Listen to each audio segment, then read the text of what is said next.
Hey guys, it is currently Friday. I've made umpteen videos and deleted umpteen videos for one reason or another, mostly because it's just rambling and doesn't make any sense. So I deleted them and I don't care. I wanted to talk to you about depression and weight loss.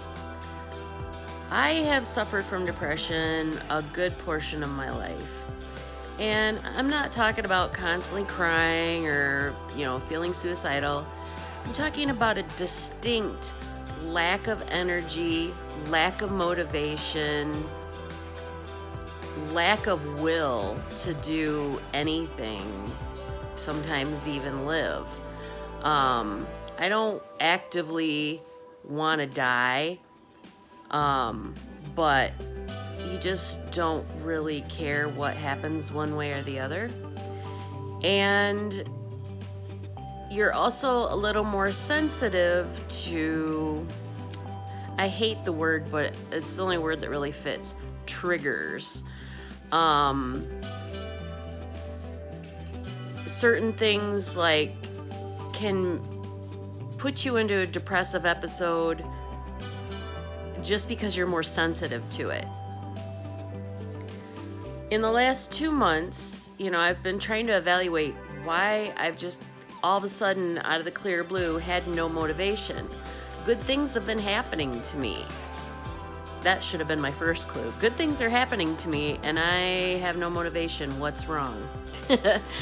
But, as you can tell, even though I've been dealing with this for 20 plus years, it still blindsides me every single time. Because it's not obvious. It's not me sitting around boo-hooing all the time. It's not having energy, not having motivation, not having care about anything, or very little. So it's kind of hard to recognize sometimes. But when I do, all of a sudden it's like, that explains it. And so I have been fighting for 6 months plus to get moved into this house. And finally, it comes together, and it happened like really fast. So I really didn't have time to like mentally prepare myself for it as much as I wanted to. So that kind of got me a little bit. And then the house didn't turn out to be exactly what I was expecting.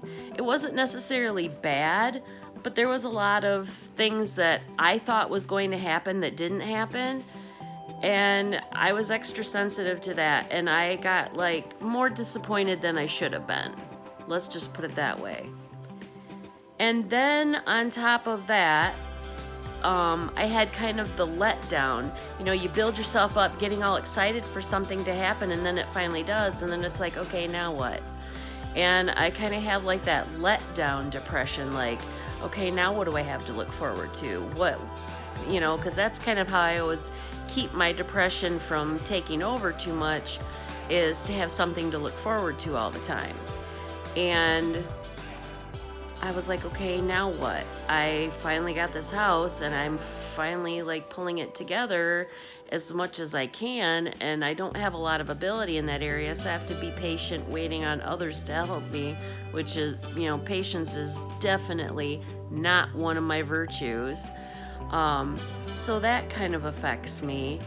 And then, to put the cherry on top, my best friend in the whole wide world moved away. Like a full day's drive away. She moved to Florida. I live in Michigan. And I'm not mad at her for that, because she absolutely should live her life and be happy doing what she wants to do.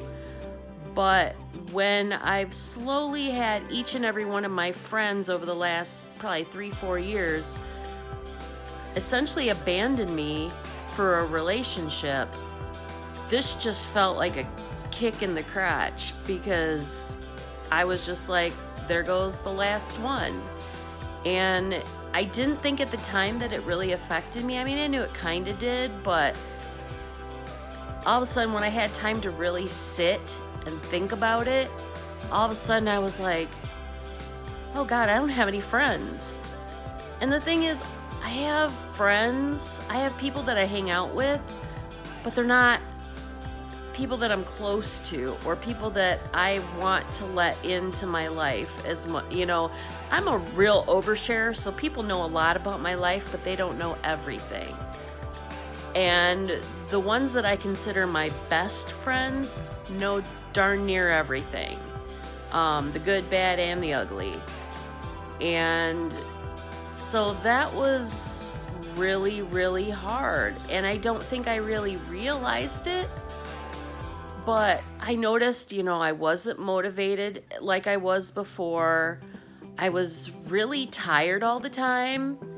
And I kept flip-flopping between not being able to sleep hardly at all, like sleeping maybe 3 hours a night, 4 hours a night tops, or sleeping 12 to 14 hours and then needing a nap in the afternoon. That right there should have been my clue, but was it? No. I was like, I wonder why I'm doing this. So yeah. So now that I've recognized what is killing my motivation, I'm like, okay, what do I need to do to turn it around? So I've been saying yes to more things, even though my mental illness is telling me I don't want to do anything. I just want to sit at home. I just want to watch a movie. And sometimes I indulge that because being a extroverted introvert, I need it. I've been socializing myself when my friends can't be around by spending more time with my grandkids. So that definitely helps. But, you need adult human interaction. And I just haven't really been getting that in the way that I want, I should say. Because I've had some offers, but I'm just kind of like, I really don't want to do that. Like one friend asked me to go to a strip club with her. I'm like, I've had that experience and I really wasn't wild about it. It really didn't do much for me like I thought it might. So I really don't want to do that. Another friend was like, oh, let's go out drinking. Well, when you've got migraines like I do, drinking's not that fun anymore. Like, I like drinking when I can tolerate it, but 9 times out of 10, I can't tolerate it anymore without getting just an absolute crushing migraine the next day, or even sometimes minutes after I have a drink. It's not fun for me, and I know it's fun for them, and they want me to participate, and I just can't. So it's like, okay, well, that's not really gonna work. So I've been just trying to find out ways to socialize myself. I went to like a LuLaRoe party with some people from church. We've got a chamber choir thing coming up, which is a couple times of getting together before we sing. So that's something to do. But I don't really have any major things going on to look forward to. And thank God for the internet, because one of my friends, the one that I'm always talking about in all my videos, that we're kind of like each other's support system, he decided he would really like to go to a Comic-Con in Georgia next year. And I like doing that sort of stuff. I don't like doing it all the time, but I do like doing it occasionally. And I was like, you know what? That sounds like fun. And it's motivation for getting thinner, because you want to look good in your photo ops with celebrities. And let me tell you, every celebrity that I've ever met at these conventions, they are so skinny, like deathly skinny, gross skinny. And, even at my thinnest, I look like, Tubby Tuba standing next to them. I felt so incredibly fat next to them. And I'd like to look just maybe a little chunky next to them. I'm never going to get skinny like them, and I don't want to get skinny like them, because that's no way to live. But I would like to look halfway decent in a picture. standing next to someone like that, and not feel super self-conscious about it. So I see it as equal parts motivation for my fitness and a little bit of vanity, which I don't typically subscribe to, but I could get behind that kind of vanity. So it's a little bit of motivation. It gives me something to look forward to, get excited about, which helps get me out of the depressive, vicious circle. Sorry, I have really bad allergies right now, so I'm a little coughy today. But yeah, when you're going through these depressive phases, you're not really thinking about what you can do to get healthy, because you just don't care. You're not motivated, you don't have any energy, and so you need to figure out what you can do to kind of maybe boost your mood a little bit. So obviously I'm trying to do things like socialize more, because the tendency is to want to isolate yourself. So I am trying to socialize a little bit more. I'm trying to eat healthier, because that's gonna help, with all the vitamins and minerals that you need to function properly. And for whatever reason, and it's something that I've learned from a lot of people that I know that suffer from the same thing I do, you crave carbs. You crave sugar specifically, but carbs are like a huge thing when you're suffering from depression. I don't know what the connection is. I haven't Googled it, but I thought it was kind of interesting. But yeah. So trying to eat healthier is going to help improve my mood. Exercise is supposed to help improve my mood, but when it's a struggle to just get off the couch, it's a struggle to just walk out to your mailbox, I don't know the answer to that one. I'm still trying to figure out the answer to that one. I've seen one thing that maybe might get me going it's called the 1 minute rule. Again, Pinterest is a wonderful thing because you can find different things on depression and helping depression, helping loneliness, and I've got Pinterest boards up the wazoo to kind of help me figure some things out. And one of them I saw was, when you're really, really, truly struggling, the 1 minute rule. What can I do for a minute? And I'm like, okay, I can do a minute of exercise. If I can't do a minute of exercise, might be time to check into some medication. And speaking of medication, I have gotten more faithful about taking my vitamin D. With the permacloud that's been over Michigan over the last few months, we always have a permacloud during wintertime, that keeps the sun from peeking through most days. And you expect that, but you don't expect it to happen all spring. And we've basically had I feel like it's only been 3 sunny days this spring, because we've had just constant rain. Thanks, global warming. But yeah, it's just been ridiculous, and it has been weighing on my psyche a little bit, I think.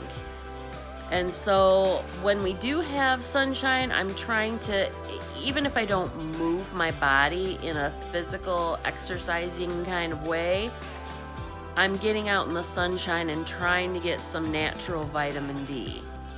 But I'm also supplementing with vitamin D in pill form, and it does definitely help improve my mood. And also to help with my sleep cycles, I have been taking L5-HTP, just a regular vitamin that you can find at your local grocery store pharmacy. But it has a tryptophan, which it not only helps with my migraines, but it helps with my sleep patterns, because I tend to develop insomnia when I'm suffering from either depression or anxiety.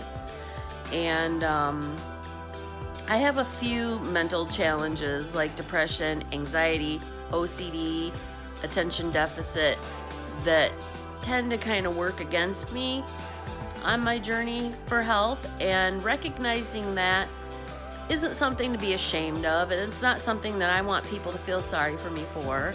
It's something that is just part of my life, and I'm trying to find ways to deal with it in as in as natural of a way as possible, because I'm just not big on pharmaceuticals. While it does help specific groups of people, I'm sure it would probably help me too, but a lot of those pills come with so many side effects that then you got to take something for that side effect, and then that causes side effects, and then you got to take another pill for that side effect, and it's all a big racket sometimes. So I know it does help some people more than others. I feel that I can still handle this somewhat naturally, and I choose to do that. That's my choice. But don't feel ashamed if that's not something that you can personally do. So I'm not saying that I feel like you're being taken advantage of or whatever, because everybody has a separate journey. Everybody has a separate way of dealing with their issues. But anyhow, so yeah, I'm dealing with that right now and trying to overcome that. And I believe I've said in previous videos that weight loss is not so much about what you eat. I mean, technically it is. And it's not so much about your exercising, which, I mean, it is, but it's more about what's going up here. What's preventing you from doing those things? Because most people, not all, but most people know what they're supposed to do. They just don't do it. So if you know what you're supposed to do to get healthy, why aren't you doing it? What are your obstacles that are keeping you from doing the things you know you're supposed to do? And so I do know what I'm supposed to do. I know what I'm supposed to eat. I know what I'm supposed to do for exercise. I just don't do it. I just plain out don't do it. And it's usually something to do with something that's going on in my head. Depression, anxiety, distracted focus from my ADD. It's really hard for me to stick to things. And OCD, I have to do things a certain way on a certain timeline, or it doesn't work for me. So I have to make those things work in my favor, and you can. Obviously I do relatively well at my job, I feel anyways. I don't know what everybody else's opinion is, but I feel like I do relatively well at my job, but it's because I've used these particular things to my advantage. My list making from my OCD is great for an executive who needs to be very organized and detailed in what they do. So it's worked to my advantage. Ways to deal with my ADD, I'm a visual person, so having written checklists or computerized digital checklists or reminders that pop up on my phone or on my computer or whatever helps keep me organized. So I have to figure out how to take those things and incorporate it into my weight loss. Also I'm planning on, in my Facebook page, doing this for me, I plan on starting a monthly challenge. And the challenges are going to be unique because, I've seen in a lot of fitness blogs, they always do like the 10,000 step challenge. And I plan on taking it a different direction where it's just going to be a step challenge. How many steps did you accomplish today? So that you have something to be proud of instead of worrying about, I didn't do 10,000 today, I'm a failure, and then you quit, because that's what my mindset is. I watch these little challenges and I forgot to do it one day because of my ADD. So I get all upset. I'm a failure because I didn't do all 30 days because I forgot I was supposed to do it. Or my depression got the better of me and I just physically couldn't even pry myself out of bed much less go do 10,000 steps. Ridiculous. I can't do it. Won't do it. Is more like it. Or my anxiety is really bad and I overdid the challenge. I worked so hard that I'm so sore I can barely move. And so I overdid it because of my anxiety. So I'm just trying to figure out how to make my mental illness work for me. And you can. It is possible. I know that you can because I see people do it all the time. And so I'm trying to figure out, how am I going to make this work for me? How am I going to make this be an advantageous thing? And, so I'm using my depression as a reason to, and motivation to eat healthier. Because when I eat healthier, I feel better. When I feel better, I have more motivation. And it's a vicious circle going the opposite way, in the positive direction. So that's what I would encourage you to do, is take a real hard look at what mental illness challenges do you face, and how will you make them work towards your advantage instead of using them as an excuse. And I know somewhat what I'm saying does sound like an excuse. Oh, my depression, I can't exercise. For me, it's not so much an excuse, it's a reason. And, I'm trying to find ways to work around it so that I can do it, so that I can be motivated. And so I'm finding ways around it by eating healthy. And you'll still lose weight eating healthy and maybe doing very little exercise. It's going to take a little longer, but you can do it. It is doable.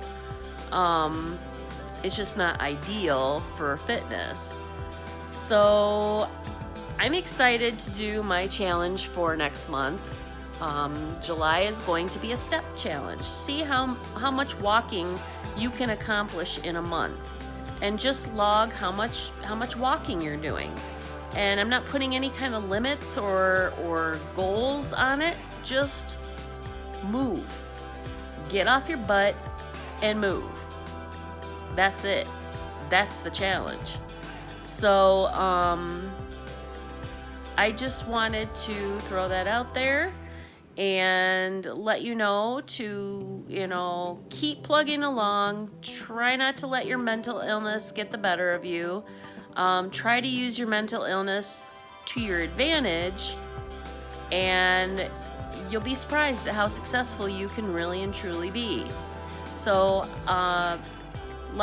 comment, especially. I'd like to hear about your journey in that area, and share with those that you might find having similar challenges.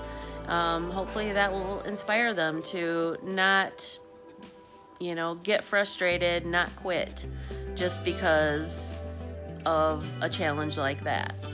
So have a wonderful weekend. May your weigh-ins be positive. I'm still working on mine. And I will chat with you later. Bye.